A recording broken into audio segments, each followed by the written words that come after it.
اسلام آباد پولیس نے نور مقدم کیس کے مقدمے میں ملزم ظاہر جعفر کے والد ذاکر جعفر اور والدہ عصمت آدم جی کو بھی گرفتار کر کے شامل تفتیش کر لیا ہے، جبکہ ڈی سی اسلام آباد کے مطابق تھراپی ورکس نامی بحالی مرکز کو سیل کرنے کے احکامات جاری کیے گئے ہیں۔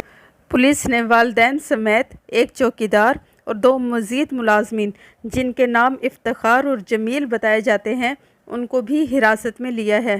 ترجمان پولیس کے مطابق مدعی شوکت مقدم جو کہ مقتولہ نور کے والد ہیں، ان کے بیان اور اب تک کے موجود شواہد کی روشنی میں ان لوگوں کو جرم کی اعانت اور شواہد چھپانے کے الزامات پر گرفتار کر لیا گیا ہے۔ پولیس کا کہنا ہے کہ ان تمام افراد کو بھی شامل تفتیش کیا جا رہا ہے جن کا اس قتل کے ساتھ بطور گواہ یا کسی اور حیثیت میں کوئی تعلق ہو سکتا ہے۔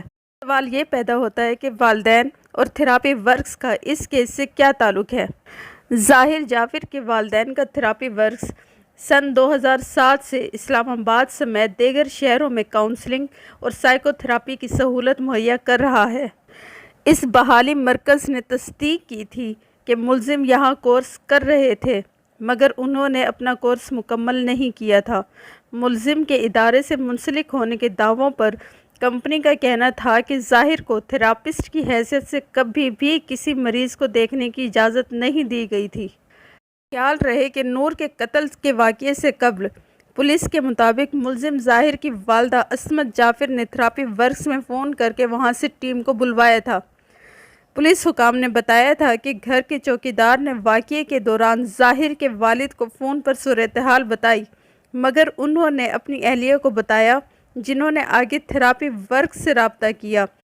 پولیس کا کہنا ہے کہ ظاہر تھراپی ورکس میں باقاعدہ کلاسز لیتے تھے۔ ظاہر کی والدہ عصمت جعفر کے لنکڈ ان پروفائل کے مطابق وہ خود بھی فزیو تھراپی اور نیورو لنگوسٹک پروگرامنگ سے منسلک ہے جس میں سائیکو تھراپی کا استعمال کیا جاتا ہے۔ انہوں نے اپنی پروفائل میں لکھا ہے کہ وہ تھراپی ورکس سے سن 2015 سے منسلک ہیں، تاہم تھراپی ورکس کی ویب سائٹ پر موجود فیکلٹی میں ان کا نام درج نہیں ہے۔ پولیس کا کہنا ہے کہ ظاہر کی والدہ عصمت نے تھراپی ورکس رابطہ کر کے بتایا کہ میرے گھر جا کر دیکھیں کیا ہو رہا ہے، جس کے بعد تھراپی ورکس کے اہلکار وہاں گئے۔ پولیس کے مطابق ظاہر نے تھراپی ورکس کے ایک ملازم پر حملہ بھی کیا اور وہ شدید زخمی ہوا، اس کا آپریشن بھی ہوا ہے، تاہم وہ اس پوزیشن میں نہیں کہ پولیس کو بیان دے سکے۔ ظاہر جعفر کراچی میں قائم نجی کمپنی کے مینیجنگ ڈائریکٹر ذاکر جعفر کے صاحبزادے ہیں اور کمپنی کی ویب سائٹ کے مطابق ظاہر وہاں چیف برانڈ اسٹریٹجسٹ کے عہدے پر فائز تھے، تاہم اب کمپنی کی ویب سائٹ سے ان کا نام اور عہدے کو حذف کر دیا گیا ہے۔ کہا جا رہا ہے کہ مقتولہ کے والد نے پریس کانفرنس کی اور کہا کہ پولیس اس کیس کو نرم ہاتھوں سے لے رہی ہے، اس وجہ سے ملزم کے والدین کو گرفتار کیا گیا۔ والد اور والدہ کو 4 دن پہلے ہی پتہ تھا کہ لڑکی گھر پر ہے۔ جب ان کو پتہ چلا کہ ظاہر نے لڑکی کو قتل کر دیا ہے تو انہوں نے تھراپسٹ کو بلایا مگر پولیس کو کال نہیں کی۔ پولیس کی جانب سے 2 روز کا دوبارہ ریمانڈ لیا گیا ہے۔ پہلے 4 دن کا ریمانڈ تھا اور اب یہ 2 دن اور ٹوٹل 6 دن کا ہو گیا ہے۔ پولیس کہتی ہے کہ ہم نے بیان، آلہ قتل، پوسٹ مارٹم سب کچھ لے لیا ہے، بس کال ریکارڈ لینا باقی ہے۔ اگر ضرورت ہوئی تو مزید ریمانڈ لیا جائے گا ورنہ جوڈیشل ریمانڈ پر جیل بھیج دیا جائے گا۔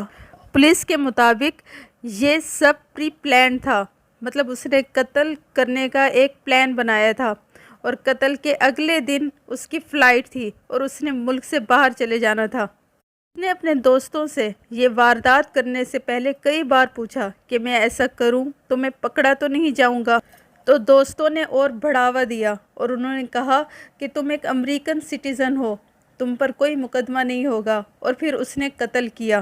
نور مقدم 4 دن سے گھر پر نہیں تھی اور وہ فون بھی نہیں اٹھا رہی تھی۔ پھر نور مقدم کے والد نے نور اور ظاہر جعفر کی میوچل فرینڈز کو ظاہر جعفر کے گھر بھیجا تو اس ظاہر جعفر نے ان کے ساتھ بدتمیزی کی اور ان کو برا بھلا کہہ کر واپس بھیج دیا۔ اب گرفتاری کے بعد ملزم کہتا ہے کہ میں امریکی شہری ہوں، میں پاکستانی نہیں ہوں۔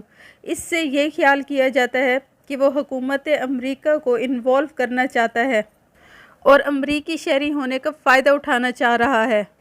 کیونکہ ایک بار ایسا ہوا تھا کہ ایک امریکی شہری نے سرعام 2 بندے مارے تھے اور وہ بچ کر نکل گیا تھا کیونکہ وہ امریکی شہری تھا۔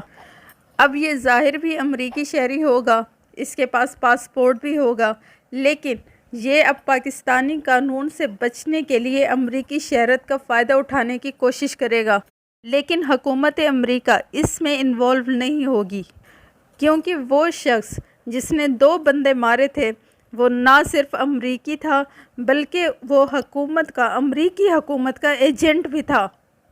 اس نے جو 2 بندے مارے تھے ہو سکتا ہے حکومت کے کہنے پر اس نے وہ بندے مارے ہوں، لیکن اس ظاہر جعفر نے ایک مجبور اکیلی لڑکی کو نہ صرف مارا بلکہ سر بھی کاٹا، اور لگتا ایسا ہے کہ امریکہ اس کی مدد کو نہیں آئے گا اور اس کو سخت سزا ہوگی اور یہ پھانسی کے پھندے تک جائے گا۔